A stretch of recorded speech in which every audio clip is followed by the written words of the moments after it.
राधे राधे। आज हम अपने लड्डू के लिए बनाने वाले हैं दाल बाटी और चूरमा, जो कि बहुत आसान है। आइए सीखते हैं कैसे। तो इसके लिए हमें सबसे पहले 5 तरह की कोई भी दाल लेनी है, जो भी आपके पास हो। तो मैंने अभी इसमें चना, जो हेवी दाल होती है, मूंग की दाल, ग्रीन छिलके वाली दाल, उड़द की दाल और हमारे अरहर की दाल, जिसे तुअर की दाल भी कहा जाता है, ये दालों का प्रयोग किया है। ये 5 दालें मेरे पास थी। आपको होल दाल जो होती है, जिसे अक्खा दाल भी कहा जाता है, वो नहीं लेना इसमें। तो आपने ये 5 दालों को लेकर के इसे भिगोना है। पहले सबसे पहले अच्छे से धोना है, 5-6 बार धोइएगा, आपको अंदाज़ा हो जाएगा कि ये साफ़ हो गई हैं। तो मैंने देखिए इसमें 5 दाल ले ली हैं और एक लाल वाली दाल भी आती है, जिसे मसूर की दाल कहा जाता है। मैं आगे आपको दिखाऊँगी वीडियो में वो दाल। उसको इस्तेमाल में नहीं लेकर आना है। तो बस मैंने ये 5 दाल ले ली। आप अपने घर के अकॉर्डिंगली दालें लीजिएगा, क्योंकि इसमें भारी दालें भी हैं, जैसे हमारी है ना चने की दाल है, उड़द की दाल है। मैंने इनकी क्वांटिटी थोड़ी कम रखी है। साथ में छिलके वाली जो दाल है, उसके छिलके अलग हो जाते हैं, तो उसका भी मैंने ध्यान रखा। तो हैवी दाल और लाइट दाल को आप देख लीजिएगा। मैंने यहाँ पे चने की दाल और उड़द की दाल की क्वांटिटी थोड़ी कम ली है। 5-6 बार इसको ठंडे पानी से धोया है। बहुत अच्छे से हल्के-हल्के हाथ से, बहुत ज़्यादा नहीं रगड़ा, पर 5-6 बार टैप में जो वाटर आता है, जो आपके नल का पानी है, उससे धोया है। फिर मैंने बिल्कुल उबले हुए पानी में इसको भिगाया है। आधा घंटा भिगाना भी बहुत रहेगा, क्योंकि मैंने सिर्फ़ इसको उबले हुए पानी में ही नहीं भिगाया, बल्कि मैंने इस बात का भी ध्यान रखा कि जो ग्रीन वाली मूँग की दाल है, उसके छिलके अलग ना हो पाएँ।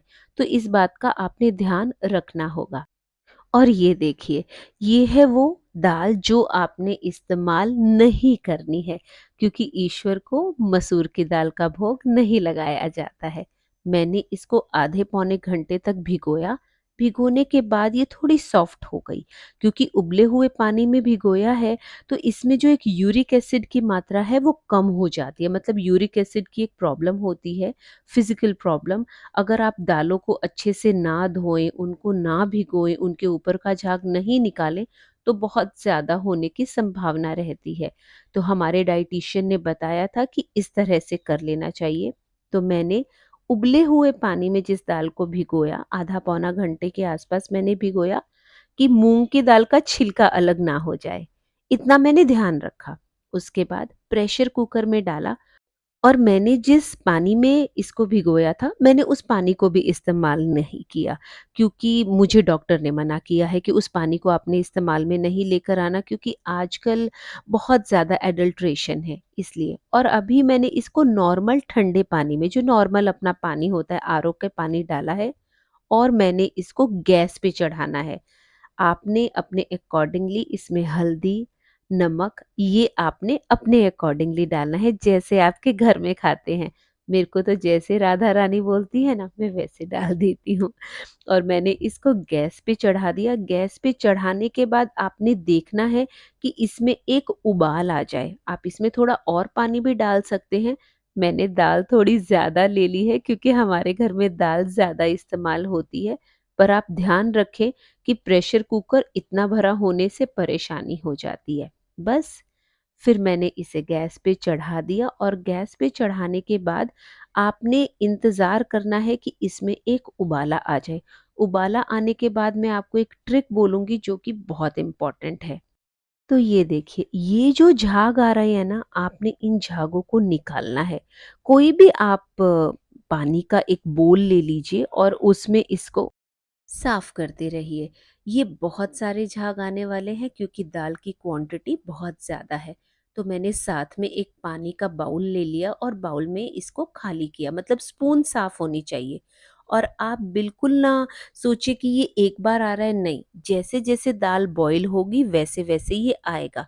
इसीलिए मैंने अभी इसमें और कुछ भी नहीं डाला था, और अभी इसको प्रेशर कुकर की लिड को बंद भी नहीं किया था, क्योंकि अभी मुझे इसमें से ये झाग निकालने हैं। अगर ये झाग आप नॉर्मल लाइफ में भी जैसे छोले की सब्जी बना रहे हैं या काले वाले है ना चने होते हैं या उड़द की दाल, मतलब कोई भी दाल कोई भी पल्सेस कोई भी दाल इस तरह की होती है, छोले राजमा कुछ भी इस तरह की चीज़ें होती हैं, तो ये मैं ज़रूर करती हूँ, ज़रूर। तो ये बहुत अच्छा रहता है, हमारे डॉक्टर ने भी बताई थी ये बात, और मेरी भाभी है उन्होंने भी सिखाई थी। मतलब भाभी तो है पर वो मुझसे बहुत छोटी है, उसको हम प्यार से सोनू बुलाते हैं। संस्कृति है उनका नाम वैसे। तो उन्होंने भी सिखाया था मुझे और फिर मैंने डॉक्टर से पूछा तो उन्होंने भी कहा ये बहुत अच्छा है। तो देखिए मैं इसको उबाले जा रही हूँ, कॉन्टिन्यूटी में ये उबले ही जा रहा है। और मैं इसके झाग निकाले जा रही हूँ, बहुत झाग निकले क्योंकि दाल की क्वांटिटी ज़्यादा है।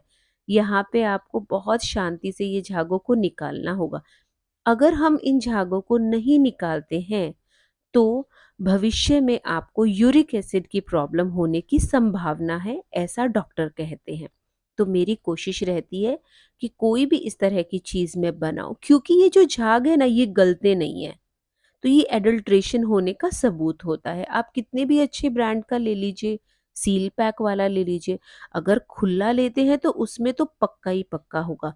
सील पैक लेते हैं तो भी कोई गारंटी नहीं है। इसीलिए तो ये झाग आप ज़रूर निकालें और नॉर्मल लाइफ में भी निकालें। फिर मैं सारे झाग ऐसे ही निकालती रही, इसे उबालती रही और इसके झाग निकालती रही। ये सेहत के लिए बहुत अच्छा रहता है।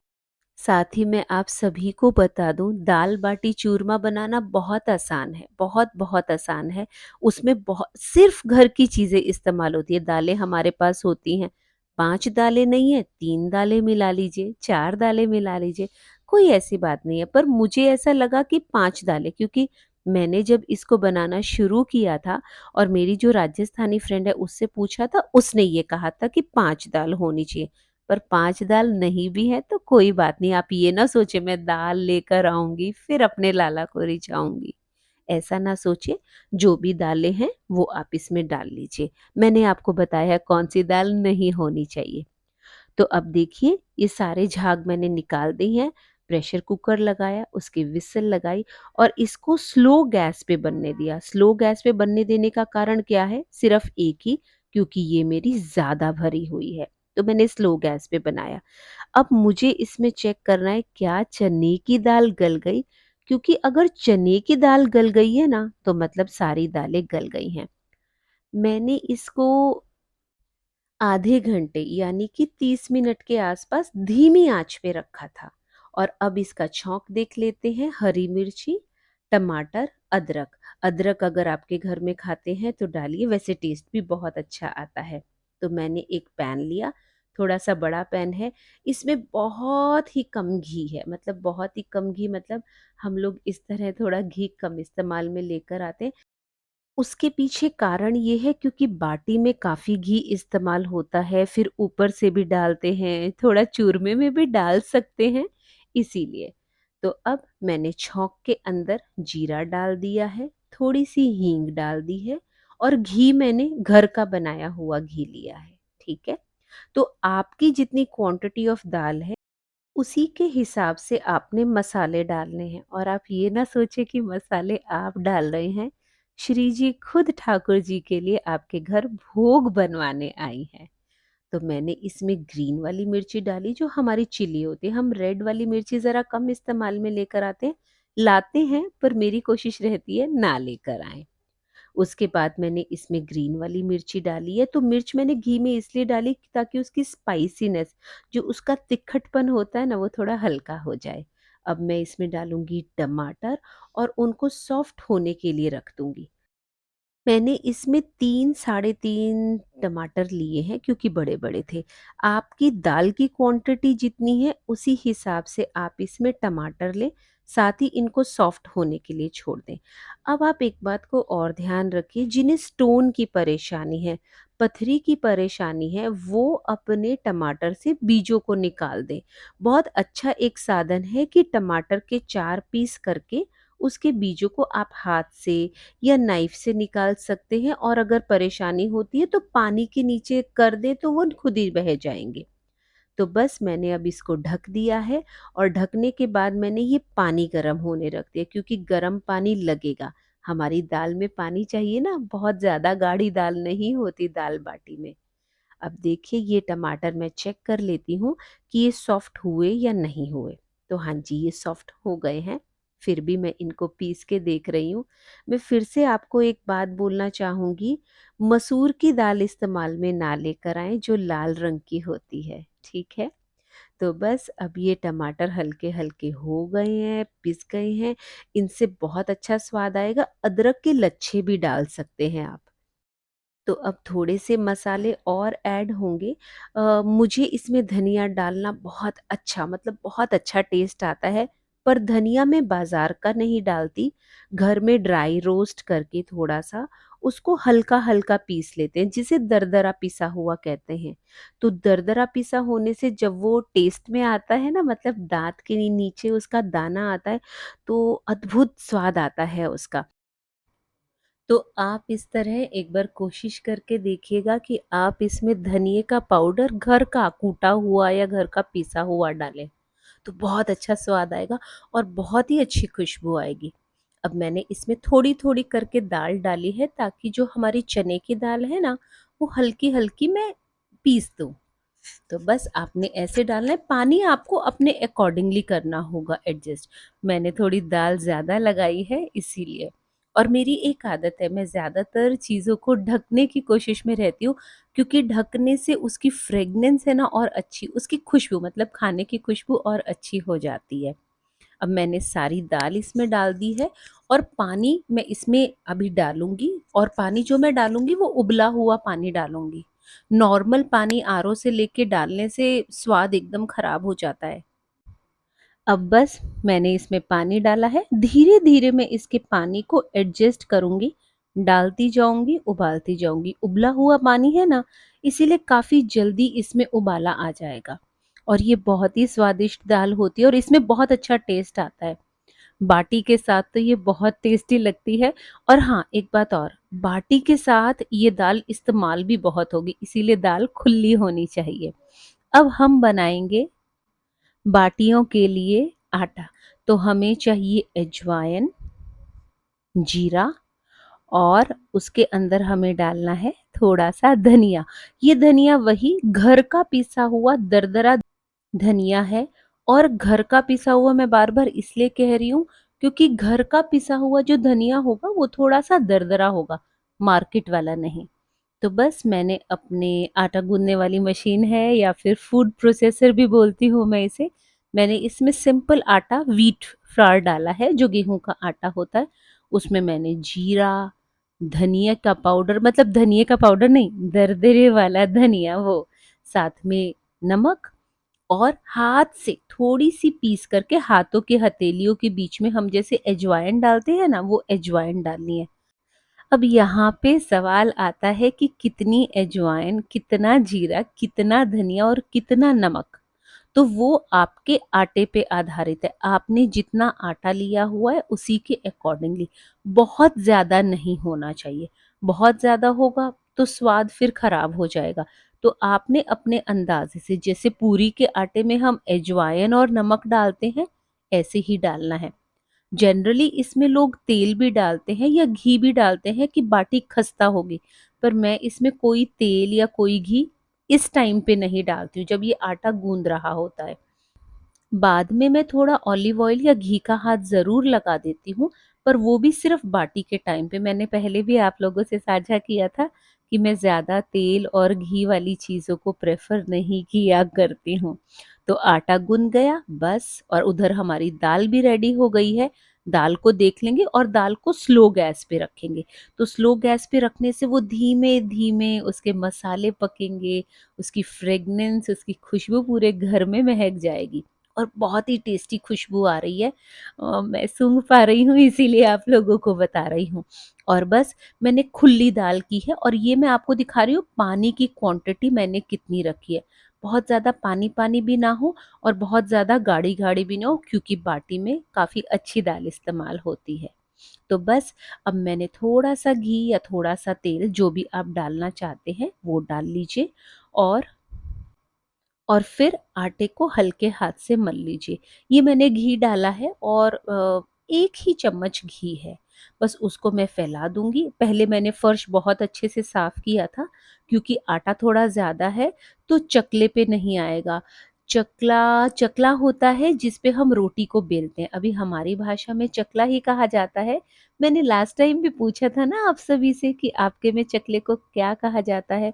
वैसे तो स्वाभाविकता सबके में यही कहा जाता है, पर फिर भी मेरे पास 2 नाम अलग आए थे।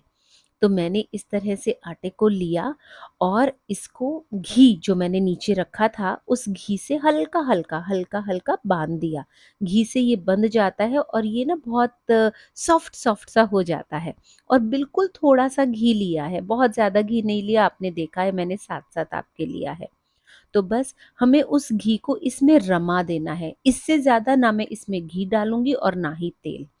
तो बस मैंने इसको ऐसे बनाया है और मैं थोड़ी देर के लिए इसको रख भी दूँगी ताकि आटे में जो पानी है ना वो रम जाए और आटा बिल्कुल पूरी जैसा कड़क आटा नहीं होना चाहिए, सॉफ्ट होना चाहिए। आप देख रहे हैं ना कि मैंने कैसे आपको उँगली डाल कर के दिखाया है, इस तरह का आटा होना चाहिए। और अब आपको लगेगा आपका अप्पम पैन, ठीक है? तो पहले आपने लोइयाँ तोड़ लेनी है। बहुत ज़्यादा बड़ी, बहुत ज़्यादा मोटी लोइयाँ नहीं होनी चाहिए, वरना गड़बड़ हो जाएगी। बहुत नॉर्मल साइज़ की लोइयाँ होनी चाहिए। तो मैंने ये लोइयों को इस तरह से तोड़ के रख लिया है और अब मैं इसकी ट्रिक आपको बताऊँगी कि ये कैसे अच्छी बन सकती है। एक बात और, अगर आपकी लोइयों में क्रैक्स आ रहे हैं ना, तो यू नीड नॉट वरी, वो ईज़ी है। जहाँ पे क्रैक आ रहे हैं ना, आपने प्लस का साइन वहीं दे देना है और जो हमारे नाइफ का शार्प वाला पार्ट है ना, उससे नहीं, जो शार्प पार्ट नहीं है, उससे। ये देखिए ये पेड़े की तरह लगती है, पर पेड़ा नहीं है, पेड़े की तरह लगती है। तो ये प्लस का साइन डालने का रीज़न है कि इस बाटी को तोड़ना आसान हो जाता है। अगर हम गोल एज़ इट इज़ डाल देंगे ना, तो ये बीच में से फट जाएगी, ठीक है, पर ये बहुत आराम से टूटेगी नहीं और आपको ना फोड़नी पड़ेगी। मतलब जब मैंने फर्स्ट टाइम कोरोना के टाइम में ये ट्राई की थी ना, तब मुझे बेलन से फोड़नी हो गई थी। बहुत मुश्किल आई थी। बस फिर एक ये दिमाग लगाया, क्योंकि कोरोना में कोई काम तो होता ही नहीं था।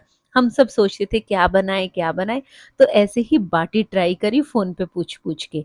तो बस ऐसे प्लस का साइन किधर भी जिधर क्रैक्स आ रहे हो ना, उधर से ही आप प्लस का साइन बना सकते हैं। बिल्कुल भी आपको वो क्रैक्स को हटाने की ज़रूरत नहीं है। और जब आप इसको अप्पम पैन में चढ़ाएँगे ना, तो ये क्रैक्स और भी फट जाएँगे। फटने का मतलब क्या है? वो अंदर से सिक गई। तो हमारा फ़ेवरेट अप्पम पैन, वैसे मेरी फ्रेंड है वो कहती है तेरे साथ संपर्क में आने के बाद ना निधि, मेरा अप्पम पैन तो बहुत इस्तेमाल आने लग गया है। तो देखिए ये अप्पम पैन मैंने रखा, इसमें कोई घी का हाथ नहीं लगाया, कोई तेल, कोई घी कुछ भी नहीं लगाया है। मैंने 12 की 12 बाटी रख दी है और इनको ढक दिया है। ये बहुत स्पीड से तो नहीं तैयार होती हैं, पर फिर भी आप इनको देखते रहिए। और देखिए हमने इसमें कुछ भी घी नहीं लगाया है। आपने देखा ही मैंने इसमें कितना घी लगाया है। जब आटा गूँथ गया था, आटा गूँथने के बाद सिर्फ़ बिल्कुल 1 स्पून घी को इसमें रमाया है और ये बहुत टेस्टी खस्ता एकदम रेडी होती हैं। तो बीच में चेक ज़रूर करना है आपको। सबसे पहले आपने इसको स्लो गैस पे रखना है। फिर जब आप इस तरह से एक बार चेक कर लेंगे, फिर आपने थोड़ी मीडियम गैस को कर देना है। ये बनती थोड़ी धीरे-धीरे है। अगर आपके घर कोई मेहमान आने वाला है ना, तो आप इसे पहले भी बना के रख सकते हैं। तो मुझे लगता है आप देख पा रहे होंगे कि इसमें किस तरह क्रैक्स आ रहे हैं। जब हम इसको उल्टा कर रहे हैं, मतलब जो प्लस का साइन है, उससे उल्टा कर रहे हैं, तो आप देख पा रहे होंगे कि इसमें क्रैक्स आ रहे हैं। क्रैक मतलब ये अंदर से सिक गई है और आप इसमें कोई नाइफ या टूथपिक भी डाल के देखेंगे तो ये सिक गई है। तो आपने मीडियम आँच पे रखना है ताकि ये थोड़ी गोल्डन गोल्डन हो जाए। तो मैं आपको दिखा भी दूँगी कि किस तरह से ये पक गई है, ठीक है? तो ये मैंने टूथपिक से ट्राई किया है, ये देखिए टूथपिक एज़ इट इज़ बाहर बाहर निकल आएगी एकदम क्लीन। तो क्लीन निकल आई मतलब आपका व्हीट, आपकी बाटी रेडी हो गई। आप इसको टूथपिक से, नाइफ से टेस्ट करना चाहें, देखना चाहें तो देख सकते हैं। पर सबसे बड़ा उदाहरण है जो बाटी की पिछली साइड मतलब प्लस के पीछे वाली साइड में क्रैक आया ना, तो उससे ही पता चल रहा है कि आपकी बाटी रेडी है और आपको चेक करने की भी ज़रूरत नहीं है, सिर्फ़ मैं आपको दिखा रही हूँ ये। तो इस तरह से बाटी के कई बैचेज़ मैंने रेडी किए हैं, क्योंकि हमारे घर में तो जब एक बार बाटी बनती है ना, तो बहुत रीझ-रीझ के खाते हैं मेरे लाला भी और मेरी फैमिली भी।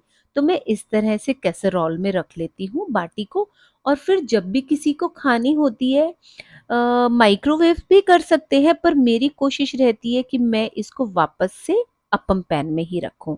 और अब ये दूसरा बैच मैं लगाऊंगी, दूसरे बैच में भी सेम, आपको कोई घी कोई तेल का हाथ नहीं लगाना। सारी बाटी आपने सेट कर लेनी है, ढक देनी है। ढकना सबसे ज्यादा जरूरी है, ढकेंगे नहीं ना तो वो फूलेगी नहीं। तो देखिए मैं आपको दिखा रही हूँ कैसे इसमें क्रैक्स आए हैं, क्योंकि जहाँ पे पहले क्रैक्स थे वहां तो हमने प्लस का साइन दे दिया था ना। तो देखिए जो इसमें क्रैक्स आए हैं ना, वो उनमें जब घी जाके भरेगा ना तो बहुत टेस्टी लगेगा। और ये प्लस का साइन क्या है कि अब आप अपनी बाटी के 4 पीसेस कर सकते हैं, तो उससे इजी हो जाएगा तोड़ना। अगर आप गोल का गोल ही बना लेंगे ना, तो वो तोड़नी बहुत मुश्किल हो जाएगी। मैंने बताया था ना, कोरोना टाइम में जब मैंने ये ट्राई किया था तो मुझे बेलन से फोड़नी पड़ी थी, वो मुझसे फूट ही नहीं रही थी। साथ में आप ये देखिए हमारा दूसरा बैच रेडी हो गया है। और आटा है ना हल्का सा फूल भी जाता है, हालांकि मैंने इसमें कोई इनो, कोई सोडा कुछ भी नहीं डाला। सिर्फ अजवाइन, जीरा, धनिया और थोड़ा सा नमक। और जब सारा आटा मल गया उसके बाद हल्का सा घी का हाथ। इसके अलावा मैंने और कोई भी चीज इसमें नहीं डाली है। पर जो हम ये ढक रहे हैं ना, ढकने से ये फूल रही हैं और फिर ये खस्ता हो रही हैं। तो बस आपने इस बात का ध्यान रखना है कि ये फूलें, फूलेंगी, हल्की सी फूलेंगी। तो बस ऐसे मैंने सारी बाटी तैयार करी और रख ली। अब देखते हैं लाला को भोग कैसे लगाएं। तो हमारी दाल भी रेडी है, हमारी बाटी भी रेडी है। तो सबसे पहले आप थोड़ी सी दाल डाल लें, ताकि नीचे से भी तो अच्छा सा टेस्ट आए ना दाल का। आप इसमें थोड़ा सा घी डाल लीजिए पहले, फिर बाटी लीजिए। इस तरह से बाटी के 4 पीस बहुत आराम से हो जाएंगे। तो आप इसमें एक बाटी तोड़िए, 2 बाटी तोड़िए, जैसे आपके लाला खाते हो वैसे तोड़िए। तो मैंने इसमें बाटी तोड़ी है, दाल डाल दी है, और साथ में मैं ऊपर से घी डाल दूंगी। तो बस ये घी से एक्चुअली बहुत अच्छा टेस्ट आता है। जनरली राजस्थान में क्या होता है, घी की कटोरी होती है, बाटी को उसमें डुबा दिया जाता है। तो मैं इस तरह करती नहीं हूँ क्योंकि वो बहुत ज़्यादा घी हो जाता है। तो घी खाने में तो टेस्टी लगता है, पर हमें शारीरिक रूप से भी स्वस्थ रहना चाहिए।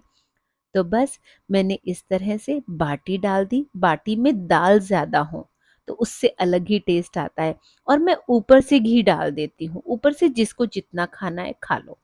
और उसमें फिर मैंने रख दी थी वृंदा मैया।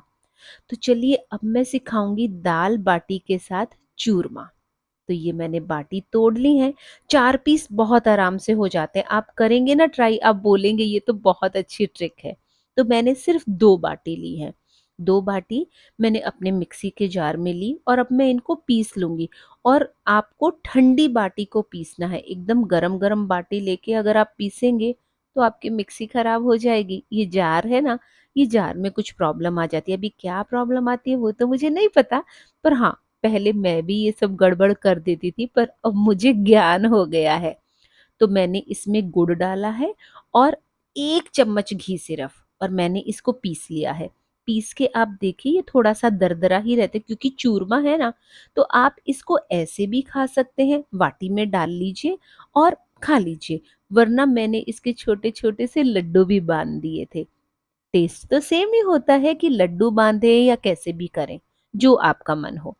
तो बस मुझे लगा कि लड्डू बांध देती हूँ, पता नहीं ऐसे ही मन किया। आजकल ज्यादा सोचने का मन नहीं होता है, राधा रानी का बस सोच लो कि राधा रानी ने करवा दिया।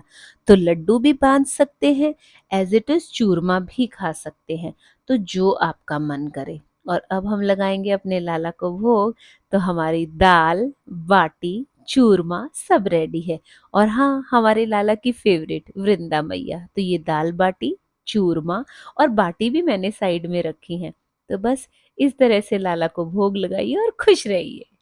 आप ज़रूर से एक बार कोशिश करें इसको बनाने का, और कहीं कुछ समझ नहीं आए तो आप मुझसे पूछ लीजिए। आप सभी को राधे राधे।